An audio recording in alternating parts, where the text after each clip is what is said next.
নমস্কার বন্ধুরা, সুকন্যা হোম কিচেনে আপনাদের সকলকে আবারও একবার স্বাগত। আজকে আমি বানিয়ে দেখাবো আম মুসুর ডাল, যেটাকে আমরা বলি টক ডাল। এই গরমের দিনে এই টক ডাল রেসিপিটা খুব সুন্দর খেতে লাগে। তো চলুন, ভিডিওটা কেউ স্কিপ করবেন না, কন্টিনিউ রইল। এখানে আমি পরিমাণ মতন ডাল নিয়েছিলাম, নিয়ে ডালটাকে খুব ভালোভাবে ধুয়ে নিয়েছি। আর এখানে আমটাকে নিয়েছি, আমটাকে চোকা ছিলে নিয়েছি, দিয়ে কয়েকটা পিস করে নিয়েছি। আজকে আমি ডালটা কুকারে সেদ্ধ করব না, ওই জন্য হাঁড়িতে দিয়ে দিলাম পরিমাণ মতন গরম জল। এখানে আমি জলটাকে আগে থেকে গরম করে রেখেছিলাম। গরম করে নিয়ে ডালটাকে আমি জলের মধ্যে দিয়ে নিলাম, দিয়ে নিয়ে একটু খুন্তির সাহায্যে নেড়ে নিচ্ছি। নেড়ে নিয়ে এটাকে আমি ফুটতে দিচ্ছি। এখানে আমি সামান্য পরিমাণে হলুদ অ্যাড করব। হলুদ দিয়ে নিয়েই আমি আবারও খুব ভালোভাবে ডালটাকে ফুটিয়ে নিচ্ছি। ডাল সেদ্ধ করতে হলে অনেকেই তো কুকার ব্যবহার করে, একবার হাঁড়িতে এইভাবে সেদ্ধ করে দেখবেন কতটা সুন্দর হয়। আমি এবারে ডালটা সেদ্ধ হয়ে আসুক ততক্ষণ যে আলতো আলতো করে যে ফেনাগুলো উঠছে সেগুলো আমি হাতার সাহায্যে এগুলোকে তুলে ফেলে দিচ্ছি। কুকারে ডাল সেদ্ধ করলে কি হয়, এই ফেনাগুলো বোঝা যায় না।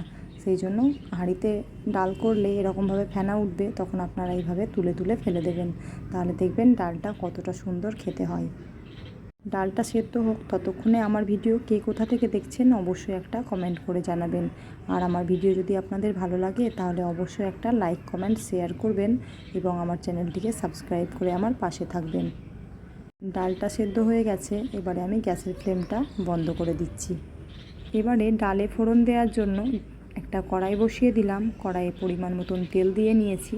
দিয়ে নিয়েই একটা শুকনো লঙ্কাকে দুটো টুকরো করে নিয়ে তেলের মধ্যে দিয়ে নিলাম, আর দিয়ে নিলাম 5 ফোড়ন। এবারে আমি একটা খুন্তির সাহায্যে নেড়ে ছেড়ে শুকনো লঙ্কাটা আর 5 ফোড়নটা একটু ভেজে নেব। এবার যে কাঁচা আমগুলো টুকরো করে রেখেছিলাম সেগুলোকেই আমি তেলের উপরে দিয়ে নিচ্ছি। দিয়ে নিয়ে নাড়িয়ে চাড়িয়ে নিচ্ছি। 2 থেকে 3 মিনিট খুব ভালোভাবে আমটাকে হালকা ভেজে নিচ্ছি। ডালে তো আমি হলুদ দিয়েছিলাম, আমি আবারও একটু হলুদ দিয়ে নিয়ে খুব ভালোভাবে মিশিয়ে নিচ্ছি। ডালটা যখন সেদ্ধ করেছিলাম তখন হলুদ দিয়েছিলাম, কিন্তু লবণ দিইনি। এবারে আমি পরিমাণ মতন লবণ দিয়ে নিচ্ছি। লবণটা দিয়ে খুব ভালোভাবে মিশিয়ে নিচ্ছি। লবণটাও খুব ভালোভাবে মেশানো হয়ে গেছে। এবারে দেখুন আমের কালারটা অনেকটাই চেঞ্জ হয়ে গেছে। এবারে যে ডালটা সেদ্ধ করে রেখেছিলাম সেই ডালটাকে আমি দিয়ে নিচ্ছি।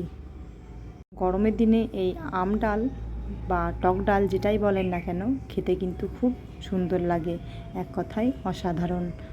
তো অবশ্যই একবার এইভাবে বাড়িতে বানানোর জন্য অনুরোধ রইল। ডালটা দিয়ে নিয়েছি, দিয়ে নিয়ে 3 থেকে 4 মিনিট খুব ভালোভাবে আমি সেদ্ধ করে নিচ্ছি আমগুলোকে। আমগুলো হালকা ভেজে নিয়েছিলাম, সেহেতু সেদ্ধ অর্ধেক হয়েছিল, বাকিটা 3 থেকে 4 মিনিট ফোটালেই সেদ্ধ হয়ে যাবে। এই টক ডাল রেসিপিটা কতটা সুন্দর হয়েছে অবশ্যই একটা কমেন্ট করে জানাতে ভুলবেন না। এখানে একদম রেডি হয়ে গেছে আম ডাল। তো চলুন আমি এবার সার্ভ করে দিচ্ছি। দেখুন দেখতে কতটা সুন্দর হয়েছে, খেতেও কিন্তু অসাধারণ হয়েছিল। তো চলুন ভিডিওটা আজকে এখানেই শেষ করছি। ততক্ষণে আপনারা সকলে ভালো থাকবেন, সুস্থ থাকবেন। ধন্যবাদ।